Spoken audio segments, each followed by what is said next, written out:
Pope Leo XIV arrives Saturday in Spain, where he is expected to focus on the treatment of migrants and polarization in politics, themes likely to cement his pontificate as a counterweight to the Trump administration. The first American Pope's June 6 to 12 trip will see him visit migrant centres, address Spain's parliament at a time of intense polarization in the country, and make a visit to the iconic Sagrada Familia Basilica in Barcelona. It's also expected that he'll meet clerical sexual abuse survivors. Observers across the world have long questioned the utility of Donald Trump's now 3-month-old war on Iran. But a growing number of voices from within the US president's Republican Party are saying that this futile and illegal conflict must end. A resolution calling for the withdrawal of US troops from Iran passed narrowly in the Republican-controlled House of Representatives recently, with 4 members of the US leader's own party backing the resolution. The move has expectedly incensed Mr. Trump, who called it unpatriotic. Since the start of the war, most American lawmakers had only mildly been criticizing the joint US-Israeli attack on the Islamic Republic. But now, with US midterm elections in November inching closer, both Republican and Democratic lawmakers want to avoid the voters' wrath at the ballot box. The good physician treats the disease. The great physician treats the patient who has the disease. Sir William Osler, 1849-1919. In 1986, Carlo Petrini founded the slow food movement in Italy to counteract the so-called fast food by promoting local food cultures, traditional cooking and sustainable farming. Inspired by this, the concept of slow medicine took birth, a patient-centered approach to healthcare that prioritizes time, listening, and comprehensive care over rapid, high-tech, intensive interventions. It emphasizes quality, patient's context, and shared decision-making to avoid hurried, unnecessary, harmful treatments. Approves 100 BN financing facility for PSO. Oil company facing over 900 BN receivables from SOEs. Special honoraria expanded to more ministries, departments, Rs 10s. 15 BN cleared for Pakistan Navy's Hangul project. 4.38 BN granted to Gilgit-Baltistan ahead of elections, Islamabad. Less than a week before the next budget, the Economic Coordination Committee, ECC, of the Cabinet on Friday approved more than 40 billion in supplementary grants and a 100 BN sovereign guarantee-backed financing facility for the Pakistan State Oil, PSO, which is facing over 900 BN in receivables from other state-owned enterprises, raising concerns about smooth oil supplies. Party think tank seeks Rs 1.2 million exemption threshold for salaried individuals, calls for abolishing the super tax and reducing GST to 15%, demands capping petroleum levy at 50 per litre as Islamabad. In a shift from its earlier stance of non-engagement, the Pakistan Tehreek-i-Insaf has unveiled its budget proposals for 2026-27, calling for relief to the salaried class, sharp reductions in government expenditure and wide-ranging reforms to what it describes as a fiscal framework that has burdened taxpayers without ensuring economic stability. Quetta. The Balochistan High Court on Friday suspended the implementation of a First Information Report, FIR, registered against leader of the opposition in the National Assembly, Mehmood Khanachakzai, while admitting his constitutional petition for regular hearing. A BHC division bench, headed by Chief Justice Mohammed Kamran Malokhile, heard the petition challenging the FIR lodged against Mr. Achakzai by police in Kila Abdullah district. Following preliminary arguments, the court ordered the suspension of the FIR's implementation and issued notices to the provincial government and other respondents for the next hearing. After a very profitable decade on Microsoft's board, Reid Hoffman is stepping down, the company announced Thursday. Hoffman joined the board after Microsoft bought his company LinkedIn for $26.2 billion in 2016. Hoffman was on Microsoft's board when it invested its first $1 billion into OpenAI in 2019. Hoffman was one of OpenAI's original investors and served on the model maker's board until he stepped down in 2023, citing too many potential conflicts of interest to continue. He was also on Microsoft's board when the tech giant entered into one of those non-acquisition acqui-hire deals for $650 million with his AI startup Inflection AI. Microsoft hired Inflection co-founder Mustafa Suleyman through that deal. UK Prime Minister Keir Starmer has hit out at people trying to interfere in our democracy after US Vice President. Jade Vans waded into a national controversy by blaming mass migration for the recent murder of a student. The killing of Henry Nowak, an 18-year-old white student, sparked a national outcry after it emerged that police officers had handcuffed him as he lay dying, inflicted by Sikh Mine or Vikram Digwai, a 23-year-old Sikh man, in an attack late last year.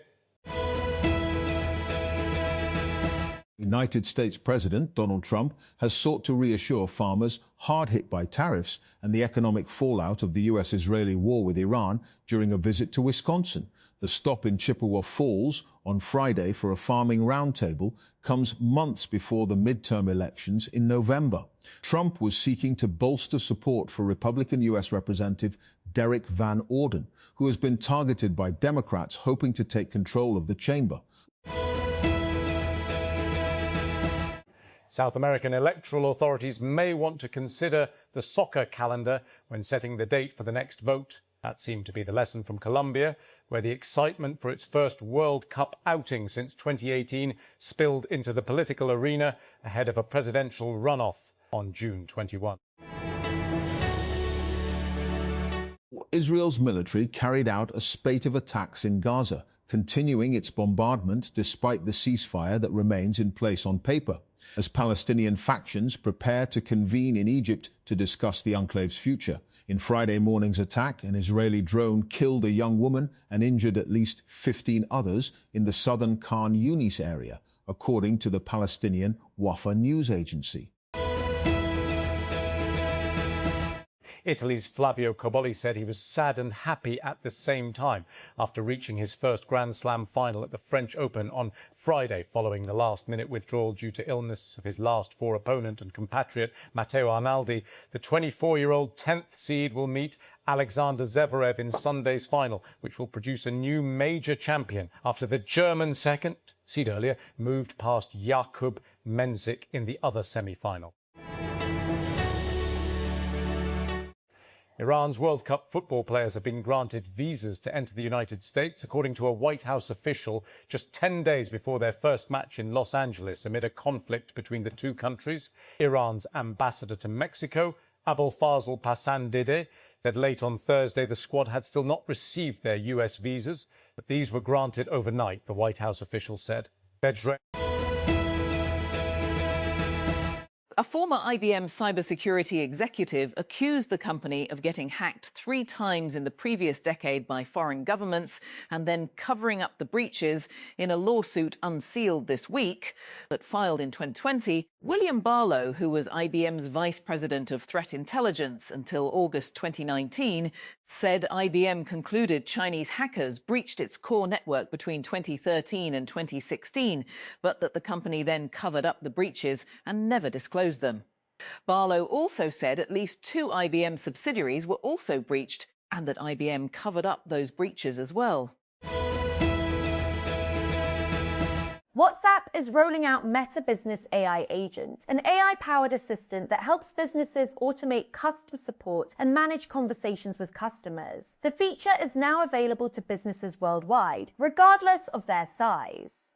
It works with the latest WhatsApp business updates for Android and iOS. Businesses that do not see the feature on the latest tools page should update WhatsApp Business to the latest version. Wall Street's 9-week winning streak ended with a thud on Friday as red-hot technology stocks suffered their largest daily decline this year after a hot May jobs of a hawkish policy pisment from the US Federal Reserve. Selling was concentrated among chip stocks and other technology favourites that have surged higher in recent weeks, as the Nasdaq Composite Index and S&P 500 rose repeatedly to fresh highs. India's youth have had enough after years of exam scandals, persistently high unemployment and opportunities slipping further out of reach. Simmering frustration is boiling into open anger online and on the streets, and a demand for accountability that many say they can no longer ignore. Anthropic is proposing that the world's top artificial intelligence companies come up with a coordinated way to pause development of advanced AI systems, warning that the technology is improving so quickly. The company behind the Claude chatbot said in a blog post on Thursday that, as cutting-edge AI gets increasingly faster at carrying out tasks, it would be good for the world to have the option to slow or temporarily pause its development. French anti-terrorism prosecutors say they have opened a preliminary investigation into suspected tort and war crimes over Israel's alleged mistreatment of French activists who took part in a Gaza-bound aid flotilla last month. The probe was opened on Friday following a referral from the Foreign Ministry late last month, said the National Counter-Terrorism Prosecutor's Office, PNAT, after activists on the global Sumud flotilla accused Israeli authorities of severe mistreatment during their detention. Founders, your window to enter Startup Battlefield 200 closes in just 3 short days. Applications for Startup Battlefield 200 officially close on June 8, 11:59 p.m. PT. Now's not the time to wait any longer. Secure your shot at competing on the Disrupt stage at TechCrunch. Disrupt 2026 this October at San Francisco's Moscone West. Russian President Vladimir Putin has said he does not see any point in meeting Volodymyr Zelensky after the Ukrainian leader requested face-to-face talks over ending the war between the two nations. Zelensky sent an open letter on Thursday calling for direct negotiations with Putin, writing that it was wrong to simply wait for the war, which began with Russia's full-scale invasion of Ukraine in 2022, to become the focus of US attention once more. Russia's President Vladimir Putin has turned down an offer for in-person talks with his Ukrainian counterpart Volodymyr Zelensky, saying he sees no point in such a meeting for now. Putin delivered the remarks during Russia's flagship economic forum in St. Petersburg on Friday, a day after Zelensky shared an open letter appealing for a face-to-face meeting in which the two leaders could hash out an end to the war. Israel is still attacking Lebanon. Even after the United States announced another ceasefire, Hezbollah has continued fighting too, though it was not part of talks between the Israeli and Lebanese governments in Washington.